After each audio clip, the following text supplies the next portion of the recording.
আপনার নাম কি? বেলায়েত। ও সরি, বেলায়েত ভাই। একে আমাদের ওই যে দুবলাবাড়ির মিরাজ তো একের পর এক কিন্তু অপরাধ করে যাচ্ছে। আপনি কেন এদেরকে ধরে আনতেছেন না? ধরে এনে এমন একটা মামলা দেন যাতে সহজে না বেরোতে পারে। আমারে মারিছে, ওনাকে মারছে আজকে সকালবেলা। চাঁদাবাজি মামলা। স্যার একটু মেহেরবানি করে স্যার একটু মামলাটা দিতে বললেন স্যার। এরা তো মামলা দিতে ভয় পায় যে ওরা। আমি বলি, ওনাকে বলে দিছি বেলায়েত সাহেবকে, যদি আপনার কাছে অভিযোগ দেওয়ার পরে কোনো কিছু হয়, একদম হাত পা বাঁধিয়ে যা করার দরকার করবেন। জি স্যার, স্যার একটু মামলাটা দিলে এটা একটু আমার ওই যে বেলায়েত সাহেব যাচ্ছে আপনার কাছে, ঠিক আছে? এই চরে আইছে, সেই আমি লস্কর দিয়া সেই কালুখালি চরে আইছি, উনি এখানে আসছে এই কষ্টের কথা বলার জন্য।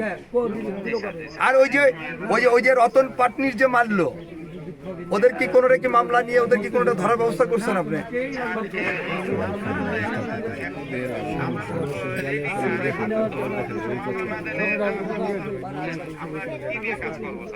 শুনেন, দুনিয়ার আপনার আইনের ফাঁক ফোকর আছে।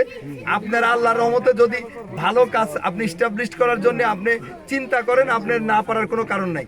ওরা মারছে এইভাবে রেজিস্ট্রি অফিসের ভিতরে মারলো, মারার পরেও মামলা দিবে না যাদের মারছে ভয়ে। তা যারা মারলো তারা পার পেয়ে যাবে, এদের কোনোভাবে আপনি তাহলে আমি অভিযোগ দেবো, আমার অভিযোগ নেন, আমার অভিযোগ নিয়ে এগুলোরে ধরতে হবে। আমি কোনো কথা শুনতে চাই।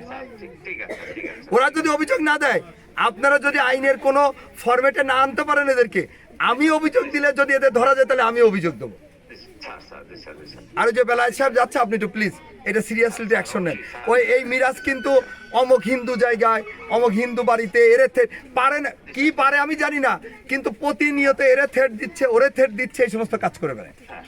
স্যার নিয়ে আসবো স্যার, আমি হাতে ঢুকাবো স্যার, একটু মেহেরবানি করে স্যার ওনাকে একটু পাঠাই দেন স্যার। জি জি, স্যার একটু থ্যাংক ইউ।